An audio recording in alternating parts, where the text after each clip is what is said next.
No momento que a sociedade passa por uma crise, nós, da Universidade Presbiteriana Mackenzie, acreditamos naquilo que é sólido. Os nossos valores. A palavra, a honestidade e a fé são cultivadas no dia a dia. Dentro e fora da sala de aula. A gente acredita que é possível transformar o que está à nossa volta. E que ser mackenzista nos inspira a sermos cidadãos melhores. Mackenzie, experiência para a vida. Vestibular 2018. Inscrições abertas.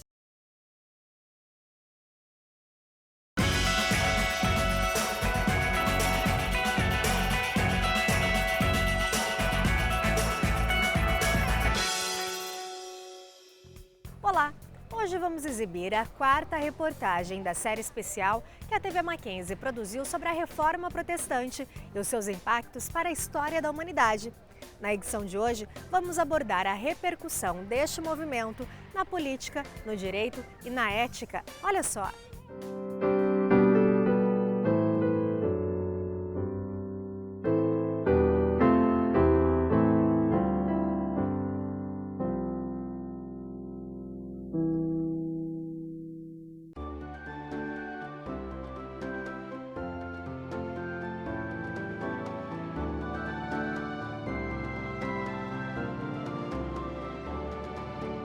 Esse estilo participativo logo chegou na área da política. Era a gestão mais ampla dos interesses da sociedade. E assim, a participação dos protestantes foi significativa em algumas revoluções, como foi o caso do ministro religioso, o presbiteriano John Witherspoon, um dos signatários da Declaração de Independência dos Estados Unidos.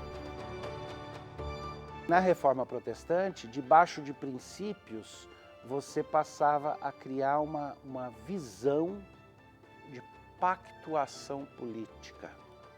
Um exemplo mais claro disso daí é os Estados Unidos. Nós, os abaixo-assinados, cremos que o Criador dotou o ser humano de certos direitos inalienáveis. Houve guerras de religião entre as facções católico-romanas, protestantes, e também entre essas outras seitas de radicais. E como resultado dessas guerras, vários acordos foram feitos, e o resultado de longo prazo desses acordos foi uma crescente secularização da esfera política, da esfera de governo. Na política, aquela mera mudança que eu mencionei do Rex, lex, o rei é a lei, ou seja, o que o rei quiser, ele é que manda. Para lex, rex, a lei é rei. O domínio da lei mudou toda a concepção jurídica, mas mudou também a concepção política. O governo deve ser limitado no seu poder, então que as pessoas tenham direito de resistência, caso o governo ataque diretamente as pessoas ao invés de protegê-las, e caso o governo obrigue as pessoas a fazerem algo que viole a sua consciência cristã. Então, um dos resultados práticos disso foi uma defesa de liberdades constitucionais, como o direito à resistência nesses casos extremos. Então, por exemplo, a eleição dos ministros, dos pastores, passou a ocorrer em assembleias dos fiéis. Os fiéis se reuniam em uma assembleia e ali livremente, democraticamente lançavam o seu voto e escolhiam os seus pastores, os seus líderes ou então os seus representantes. É evidente que essa prática que no início se deu mais no âmbito das igrejas acabou se estendendo para a sociedade toda. Então as pessoas começaram a pensar, se nós temos essa liberdade e essa responsabilidade de escolher os nossos líderes religiosos, por que não termos também essa liberdade e responsabilidade para escolher os nossos líderes políticos da sociedade mais ampla? Quando a Reforma Protestante aconteceu, houve vários movimentos de quebra com o catolicismo romano. Alguns desses movimentos eram extremamente individualistas e antinomianos, isso é, contra a noção de que deve existir uma lei e uma certa ordem na sociedade, seja ela baseada na Bíblia ou não. Havia um atrito entre a Igreja da Inglaterra e a Igreja da Escócia. E tanto é que John Knox ele começa a fazer alguns artigos de resistência àquele governo que não é um governo adequado para o povo. Então por isso que ele é chamado de um dos primeiros constitucionalistas. Foi decisiva a contribuição da reforma para conquistas como o governo representativo, a separação dos poderes e a ampliação de direitos e liberdades civis. Aquilo que se denomina Estado de Direito recebeu grande incentivo das convicções reformadas. E nesse contexto, um dos destaques foi o parlamentar britânico William Wilberforce, um dos principais responsáveis pela abolição do tráfico internacional de escravos.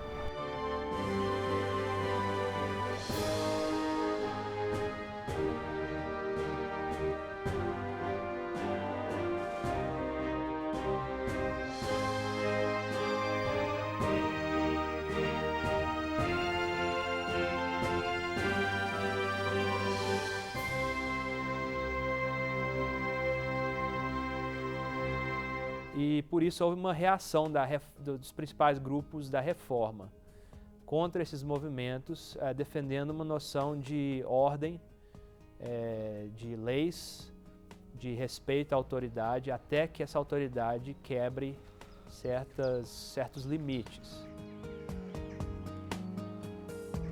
A ética protestante era uma ética de iniciativa, era uma ética de valorização do trabalho, era uma ética de um uso responsável dos recursos materiais, uma vida de disciplina. Então, a soma de todos esses fatores produziu o quê nos países protestantes, nas sociedades protestantes? Produziu riqueza, produziu prosperidade. Mas é muito interessante notar que o link está aqui. No momento em que eu digo, eu creio que eu me submeto a uma lei objetiva fora de mim, de forma igual a todas as outras pessoas, e não meramente aos caprichos de um indivíduo, você estabelece um princípio de liberdade para fazer o que é bom, para fazer o que é certo. O mindset protestante, ele é bem isso, né? Além das fronteiras, ajudarmos outros países, outras regiões, crescermos todos juntos, né? Ou seja, pensarmos a longo prazo, termos ações efetivas, olhando bastante à frente, sabermos planejar e sabermos executar, né? Então, é um tanto quanto mais do que só até agora, é olhar os próximos 500 anos.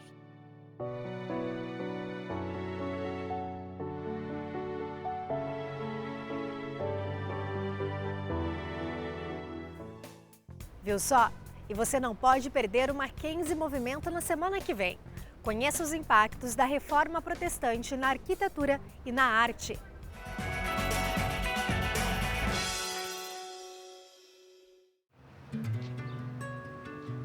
Será que ser honesto tá fora de moda? Que uma palavra não tem mais valor se não estiver escrita ou assinada? Ou que só tem valor o que se posta nas redes sociais? Para nós da Universidade Presbiteriana Mackenzie, não.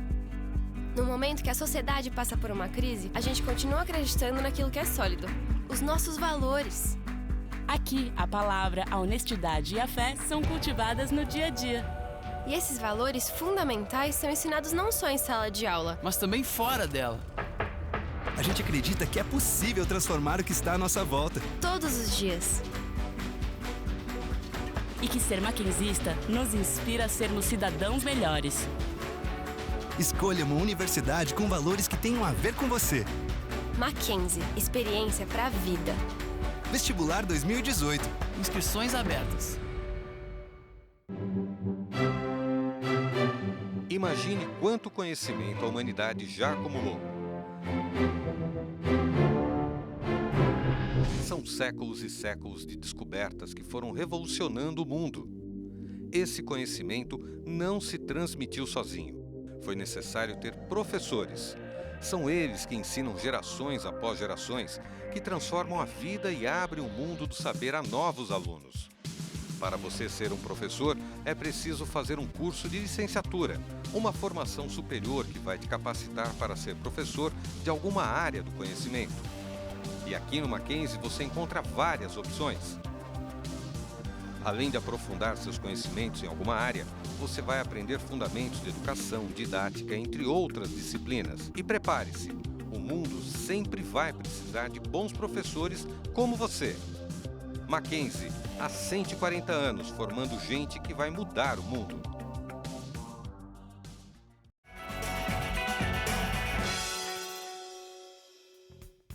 Quando você fala em desenvolvimento urbano, mobilidade é tema essencial.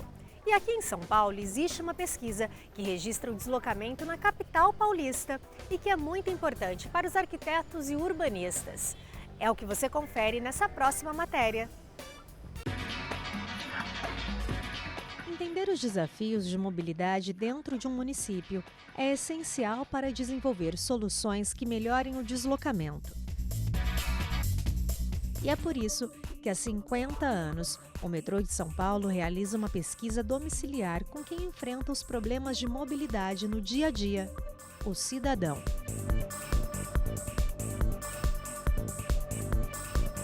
A pesquisa Origem e Destino da região metropolitana de São Paulo é a maior pesquisa de mobilidade do Brasil, onde o metrô de São Paulo mapeia todos os deslocamentos realizados num dia útil, num dia típico, na região metropolitana de São Paulo.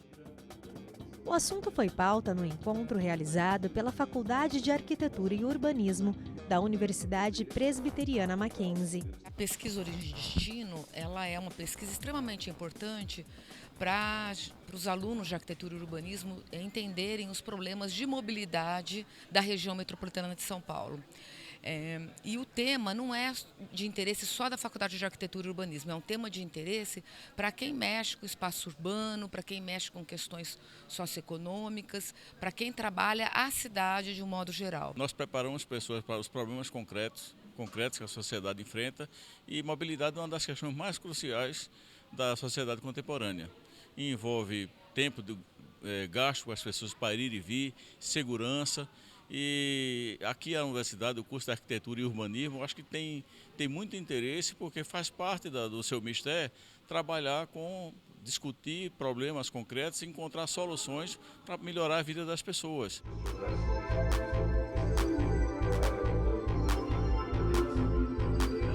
Os resultados da pesquisa Origem e Destino mostram os fluxos dos cidadãos da região, apontando o impacto das escolhas de transporte na conformação das cidades e bairros, fornecendo subsídio importante para os gestores elaborarem os planos urbanos e de mobilidade. Por isso, a empresa responsável pela coleta de informações preza pela segurança dos dados de quem colabora.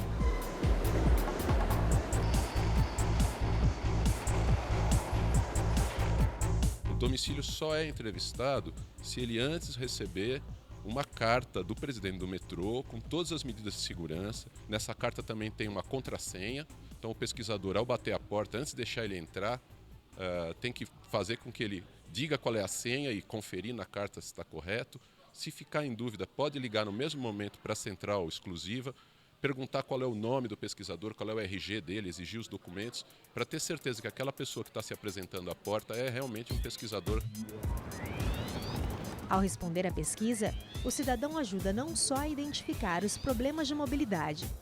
Os dados da pesquisa Origem e Destino também são disponibilizados para outras áreas, como a saúde e a segurança pública, por exemplo, além de estudos e teses acadêmicas.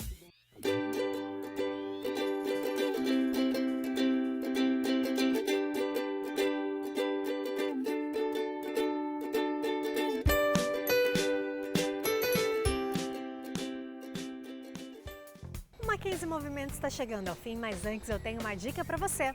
Você pode ver esse e outros programas feitos por nós nesse site que aparece aqui na sua telinha. Ou, se preferir, baixe o nosso aplicativo.